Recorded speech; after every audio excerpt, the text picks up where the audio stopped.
नमस्कार, SBT news में आपका स्वागत है। पेश है 17 मार्च शाम 7:15 बजे राजस्थान की बड़ी खबरें। जयपुर के चिड़ियाघर से एक बड़ी और खुशी की खबर सामने आई है। यहां रह रही मादा शत्रुमुर्ग अवंतिका ने एक स्वस्थ चूजे को जन्म दिया है। इस घटना को लेकर चिड़ियाघर प्रशासन में खुशी का माहौल है, क्योंकि दावा किया जा रहा था कि यह प्रदेश में शत्रुमुर्ग की पहली सफल क्रिएटिव ब्रीडिंग है। चिड़ियाघर प्रशासन के अनुसार राजस्थान में किसी भी चिड़ियाघर में इससे पहले शत्रुमुर्ग की कैप्टिव ब्रीडिंग इतनी सफल नहीं हुई थी। वरिष्ठ वन्यजीव चिकित्सक डॉक्टर अशोक तंवर ने बताया कि शत्रुमुर्ग ने 13 जनवरी को कुल 11 अंडे दिए थे। चिड़ियाघर और वन्यजीव चिकित्सकों की कड़ी निगरानी और देखरेख के बाद अब उनमें से एक अंडे से चूजा निकल आया है। शत्रुमुर्ग का यह बच्चा पूरी तरह स्वस्थ है और विशेषज्ञों की टीम लगातार अवंतिका और उसके चूजे पर नजर रख रही है। चिकित्सकीय जांच और सीसीटीवी कैमरों के माध्यम से उनके स्वास्थ्य और गतिविधियों की पूरी निगरानी की जा रही है। दौसा में स्वागत कार्यक्रम के दौरान पूर्व डिप्टी सीएम सचिन पायलट ने राज्य सरकार पर निशाना साधा। पूर्व डिप्टी सीएम ने सोमवार को नरेंद्र मोदी, केंद्र सरकार और प्रदेश की भाजपा सरकार पर निशाना साधा।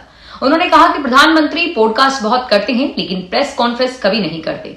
मणिपुर नहीं जाते, चीन हमारे देश की सीमा में घुस रहा है, अमेरिका टैरिफ लगा रहा है और ऐसे में आर्थिक हितों की रक्षा भी करनी पड़ेगी। पूर्व डिप्टी सीएम ने कहा कि भाजपा के नेता डबल इंजन सरकार की बात करते हैं, लेकिन केंद्र के बजट में राजस्थान का जिक्र नहीं आया। यहां भाजपा की सरकार बनी, सांसद जीत कर गए, लेकिन मिला कुछ नहीं। राजस्थान के राज्यपाल हरिभाऊ किशनराव बागड़े ने कहा है कि प्रशासनिक और लेखा सेवा में राष्ट्रहित को सर्वोपरि मानते हुए अधिकारियों को पूर्ण पारदर्शिता की कार्य की संस्कृति का विकास करना चाहिए। बागड़े सोमवार को राजभवन में राजस्थान प्रशासनिक और लेखा सेवा के वर्ष 2024 बैच के अधिकारियों को संबोधित कर रहे थे। उन्होंने जीवन प्रबंधन को नैतिक मूल्यों से जोड़ते हुए पर इस विषय पर जोर दिया और कहा कि जन कल्याण से जुड़े कार्यों और विकास योजनाओं का प्रभावी रूप से क्रियान्वयन होना चाहिए। जैसलमेर पुलिस ने ऑपरेशन वेलकम के तहत कार्रवाई करते हुए 2 लपकों को गिरफ्तार किया है। ये दोनों लपके सैलानियों का पीछा कर उनको अपनी होटलों में ले जाने के लिए परेशान कर रहे थे। शहर कोतवाल की टीम ने कार्रवाई करते हुए भाई खान और ईसानिया को हापुड़ से पकड़ा है और वहीं सम अधिकारी ने मुबी खान निवासी सागरों की बस्ती को गिरफ्तार किया। दोनों सैलानियों को होटल और रिजॉर्ट में ले जाने के लिए परेशान कर रहे थे। दोनों को पकड़कर थाने लाया गया, जहां पर्यटन अधिनियम के तहत उन पर कार्रवाई की गई। जयपुर में 2 कैफे पर रविवार रात बजाज नगर थाना पुलिस ने रेड मारी। पुलिस कार्रवाई के दौरान कैफे में हुक्का पीते हुए मिले युवक मुंह छिपाते हुए नजर आए। कैफे के मैनेजर को अरेस्ट करके भारी संख्या में हुक्का सामान बरामद किया गया। हुक्का पीते हुए युवाओं का चालान भी काटा गया। एएसएचओ ममता मीणा ने बताया कि टोंक रोड पर डियोन कैफे और मकड़ी कैफे पर रविवार रात रेड मारी गई। पुलिस ने 2 टीमों में एक साथ दोनों कैफे पर छापेमारी की। कार्रवाई के दौरान बड़ी संख्या में युवा हुक्का पीते मिले। पुलिस को देखकर हुक्का पी रहे युवा मुंह छिपाते हुए नजर आए। पुलिस ने दोनों कैफे के मैनेजर्स को अरेस्ट किया है। जोधपुर पुलिस ने अनपढ़ मजदूरों के नाम से अनगिनत मोबाइल सिम लेकर साइबर क्रिमिनल्स को सप्लाई करने वाले गिरोह का खुलासा करते हुए 2 आरोपियों को गिरफ्तार किया है। एयरटेल और वीआई के सिम बेचने वाला रिटेलर मोबाइल शॉप संचालक है। दोनों आरोपियों के कब्जे से पुलिस ने 104 SIM card, chequebook, 5 ATM card बरामद किए हैं। आधार कार्ड, पैन कार्ड और हिसाब की डायरी भी बरामद हुई है। फर्जी तरीके से करीब 300 मोबाइल सिम में से 33 सिम से देश के विभिन्न इलाकों में 38 शिकायतें दर्ज हो चुकी हैं, जिनमें से 50 लाख रुपए से ज्यादा की साइबर फ्रॉड की वारदात होना सामने आया है। राजगढ़ अलवर एक्सप्रेस वे पर उनकी स्कॉर्पियो पंचर हो गई थी, जिसका टायर बदल रहे थे। इसी दौरान पीछे से आ रही कार ने उन्हें टक्कर मार दी। हादसा सोमवार सुबह 7 बजे अलवर जिले के रेणी क्षेत्र का है। रेणी थाने के एसआई मनोज कुमार ने बताया कि रामनगर कोट खावदा जयपुर निवासी कालूराम मीणा और उनकी पत्नी जयपुर से दिल्ली जा रहे थे। रास्ते में अलवर के पास रेणी थाना क्षेत्र में दिल्ली मुंबई एक्सप्रेस वे पे उनकी स्कॉर्पियो का टायर पंचर हो गया था।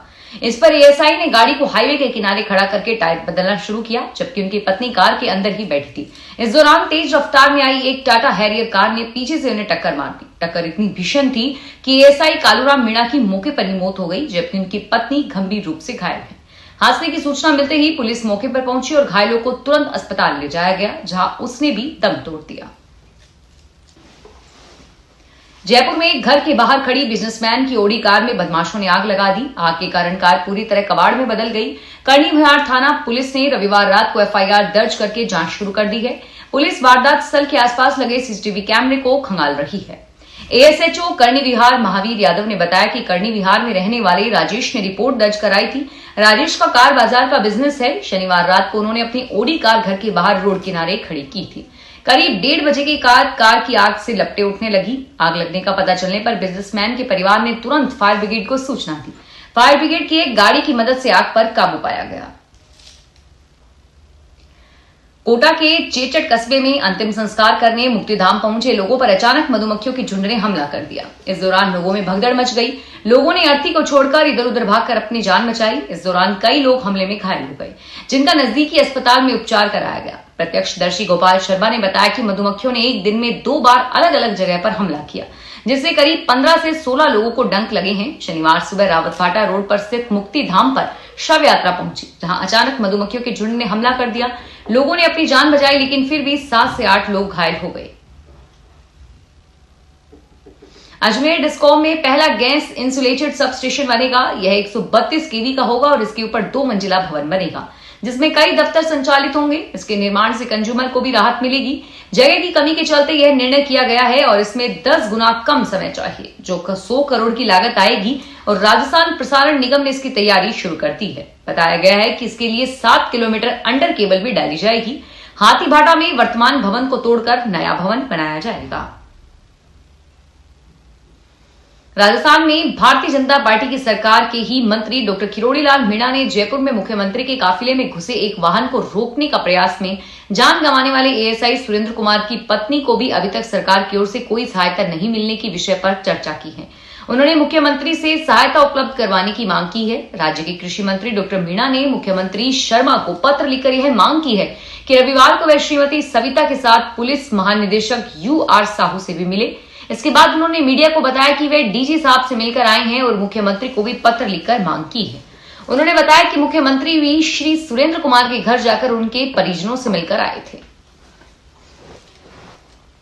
सौर ऊर्जा को बढ़ावा देने के लिए सरकार ने आवेदन करने वाले लोगों को बड़ी राहत दी है। पीएम सूर्य घर मुफ्त बिजली योजना के तहत सोलर पैनल के लिए आवेदन करने पर अब न तो आवेदन शुल्क देना होगा और न ही अमानत राशि और मीटर चार्ज देने की जरूरत पड़ेगी। राजस्थान विद्युत नियामक आयोग ने इसका आदेश जारी किया है। झुंझुनू समेत प्रदेश भर के करीब 5 लाख उपभोक्ताओं के लिए फायदेमंद रहेगा। सोलर पैनल लगाने में झुंझुनू जिला प्रदेश में 9वें स्थान पर है। आयोग के अनुसार पीएम सूर्य घर मुफ्त बिजली योजना में 5 लाख घरों की छतों पर सौर पैनल लगाने का लक्ष्य पूरा करने के लिए प्रक्रिया को सरल किया गया है। श्रीगंगानगर जिले के एक बैंक में हुए करीब 9 करोड़ के गबन के विरोध में 20 खाताधारक पानी की टंकी पर चढ़ गए। इसमें से 4 महिलाएं भी हैं।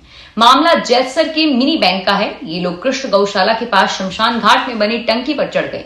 इनकी मांग है कि सभी अकाउंट होल्डर को उनके पैसे मिलने चाहिए, आरोपियों की गिरफ्तारी की जाए और उनकी संपत्ति कुर्क की जाए। दरअसल 2024 में जांच के दौरान बैंक में 9 करोड़ रुपए के गबन का मामला सामने आया था। जांच में पाया गया है कि यह सिलसिला साल 2014 से चल रहा है। जांच के दौरान 444 खाताधारकों से जानकारी प्राप्त की गई, जिनकी कुल जमा पूंजी 10 करोड़ रुपए थी, लेकिन खाताधारक अब भी अपनी जानकारी देने के लिए उपस्थित नहीं हो पाए हैं, जिसके कारण जांच अब भी जारी है। पाली में सोमवार सुबह 11:30 बजे एक बदमाश ने ज्वेलर्स के घर में घुसकर लूट का प्रयास किया। उसने घर में अकेली मौजूद ज्वेलर की पत्नी पर हमला किया और ज्वेलर से पैसे मांगे। इतना ही नहीं, बदमाश महिला पर बैठ गया और उसका गला दबाने लगा। इसी बीच पड़ोस की एक महिला आ गई। उसने एयरगन लिए बदमाश को देखकर जोर से चिल्लाई। उसकी आवाज सुनकर पड़ोस के लोग एकत्र हो गए और बदमाश को पकड़ लिया। मामला शहर के कोतवाली थाने के बापूनगर का है। कोतवाली थाने के एएसएचओ अनिल कुमार ने बताया कि पकड़ा गया आरोपी प्रवीण सिंह अहमदाबाद के नवरंगपुरा का रहने वाला है। पूछताछ में खुलासा हुआ कि वह पिछले 15 दिनों से इस वारदात की योजना बना रहा था। राजस्थान में नए बिजली कनेक्शन के लिए ई मित्र के माध्यम से आवेदन प्रक्रिया को और अधिक सुगम बनाया गया है। विद्युत वितरण कंपनी डिस्कॉम अध्यक्ष आरटी डोगरा ने रविवार को बताया कि ई मित्र एप्लीकेशन को अब डिस्कॉम में नए कनेक्शन प्रबंधन प्रणाली से संयोजित कर दिया गया है, जिससे अब ई मित्र पर आवेदन के साथ ही डिस्कॉम के स्तर पर की जाने वाली निरीक्षण, डिमांड नोट आदि समस्त प्रक्रियाएं एनसीएमएस मापांक पर निर्धारित की जाएगी। ई मित्र के माध्यम से आवेदन के बावजूद कनेक्शन के लिए डिस्कॉम कार्यालय के चक्कर लगाने की आवश्यकता अब नहीं होगी।